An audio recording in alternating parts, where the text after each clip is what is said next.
Selamat datang di channel ini, sahabat-sahabatku yang terkasih. Pada hari ini kami, Tarekat MSC, para misionaris Hati Kudus Yesus, para suster PBHK, Putri Bunda Hati Kudus, para suster MSC, suster misionaris Hati Kudus Yesus, para awam Hati Kudus Yesus, dan seluruh anggota keluarga Sevalie, kami merayakan peringatan 200 tahun lahirnya Pater Jules Sevalie sebagai pendiri kami. Dengan peringatan ini dan juga sebagai hadiah saya untuk beliau, saya suka untuk merenungkan sedikit tentang kehidupan dan spiritualitasnya, yaitu spiritualitas Hati Kudus Yesus yang juga beliau wariskan untuk kami semua. Di awal permenungan ini, saya suka untuk berbagi secara singkat tentang kehidupan dari Pater Jules Sevalie. Beliau lahir di Richelieu, Prancis pada tanggal 15 Maret 1824. Karena itu, hari ini tepat tanggal 15 Maret 2024, kami merayakan peringatan 200 tahun kelahirannya.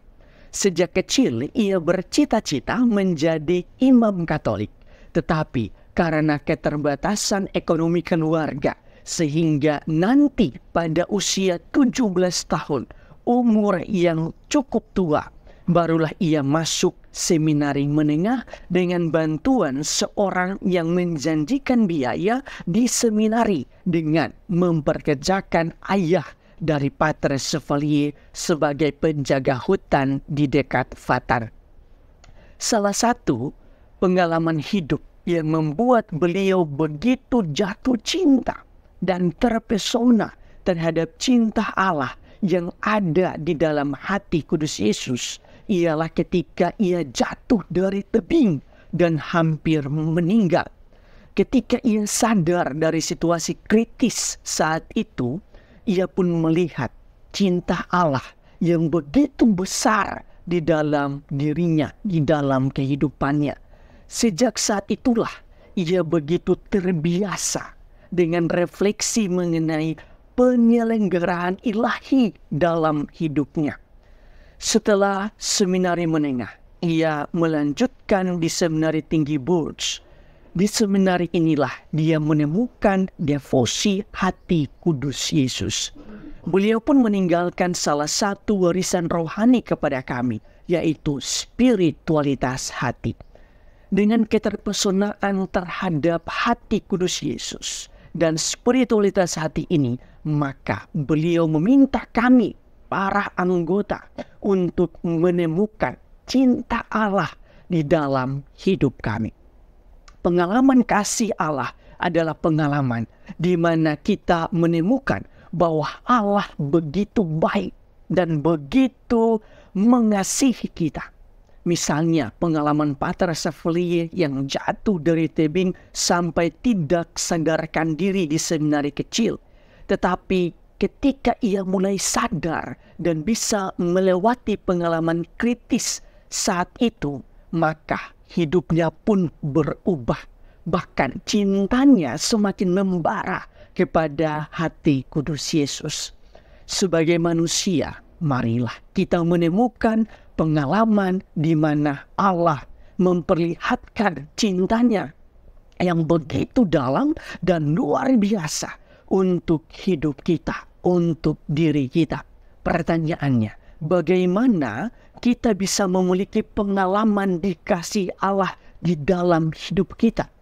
Pertama, renungkanlah seluruh hidup kita dan temukanlah pengalaman di mana Allah memperlihatkan cintanya yang begitu dalam untuk diri kita. Kita semua sebagai manusia, kita semua pasti memiliki pengalaman dikasihi Allah atau pengalaman kasih Allah meskipun kecil dan sederhana. Tetapi mungkin kita belum menemukannya. Kedua, jika kita belum menemukan pengalaman kasih Allah di dalam hidup kita, maka berdoalah kepada Tuhan agar biarkanlah Tuhan yang menuntun kita untuk menemukan pengalaman itu. Sebab pengalaman kasih Allah adalah rahmat dari Tuhan. Pengalaman kasih Allah adalah berkat dan anugerah dari Tuhan untuk kita semua. Kita tidak bisa menangkap dengan pikiran kita, karena itu adalah pengalaman rohani yang begitu dalam dan begitu menyentuh kedalaman diri kita.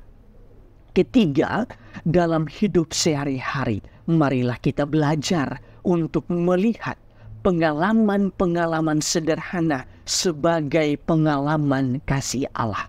Misalnya, nafas hidup yang selalu kita hirup setiap saat, itu juga bagian dari pengalaman kasih Allah untuk kita. Karena itu, di pagi hari sesudah bangun tidur dan malam hari sebelum kita tidur, kita patut bersyukur atas kesempatan hidup dan segala aktivitas yang dapat kita nikmati selama hari itu. Dengan bersyukur, maka kita akan mampu melihat bagaimana cinta Allah bekerja di dalam hidup kita. Pengalaman kasih Allah adalah fondasi dasar iman kita. Ketika kita benar-benar mengalami bahwa Allah sungguh-sungguh mencintai kita, bahwa Allah sungguh-sungguh mengasihi kita, maka dalam penderitaan sekalipun kita tidak akan kehilangan iman kita, dan bahkan kita akan mampu dan juga dengan sukacita melewati penderitaan itu. Atau lebih daripada itu, kita bisa melihat bahwa dalam penderitaan Allah turut membentuk diri kita. Pengalaman kasih Allah membuat kita merasa begitu dicintai oleh Allah dengan begitu dalam. Dan dalam hidup, efeknya ialah kita akan semakin percaya bahwa Allah senantiasa memberikan yang terbaik untuk kita. Karena itu, kita percaya bahwa Allah adalah kasih, Allah adalah cinta. Berkat pengalaman dan kepercayaan akan kasih Allah itu, kita diminta untuk mewartakan kasih Allah itu kepada orang lain dan membantu mereka juga untuk menemukan pengalaman kasih Allah bagi mereka. Dengan demikian, terjadilah dunia yang akan dikuasai oleh cinta dan hidup dalam budaya cinta. Tuhan memberkati Anda semua.